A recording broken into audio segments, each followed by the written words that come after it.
Why do specific inflation histories matter? Have you ever wondered why we should pay attention to specific inflation histories?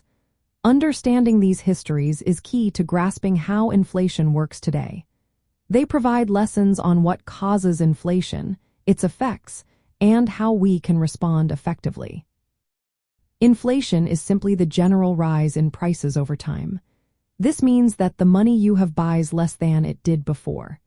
To truly understand inflation, we need to look at its historical context.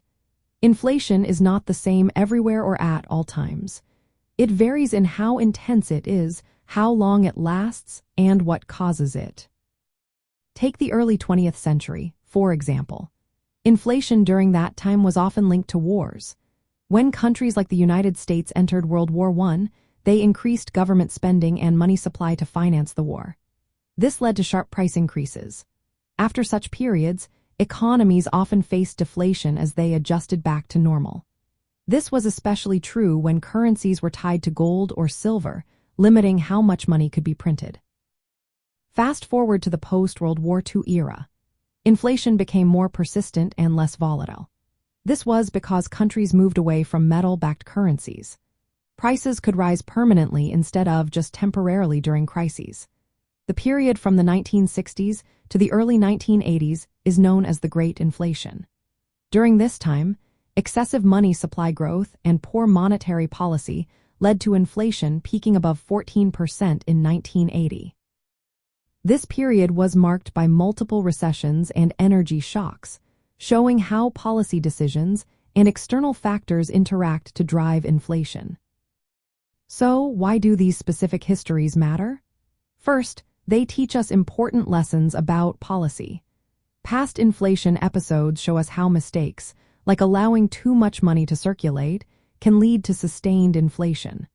The Great Inflation led to reforms in central banking, highlighting the need to control money supply and inflation expectations. Second, these histories help us understand the economic impact of inflation. They reveal how inflation affects growth, employment, and income distribution. For instance, stagflation in the 1970s combined high inflation with low growth, challenging traditional economic theories. Third, recognizing patterns from past inflation helps us predict potential inflationary pressures today. This could come from supply shocks or fiscal expansions. Finally, historical data shows that the methods we use to measure inflation have evolved. This affects how we understand and manage inflation today. In practical terms, knowing specific inflation histories helps central banks and governments create better policies. This ensures price stability, avoids the social costs of runaway inflation or deflation, and supports economic growth. It also informs businesses and consumers about potential risks to purchasing power and investment decisions.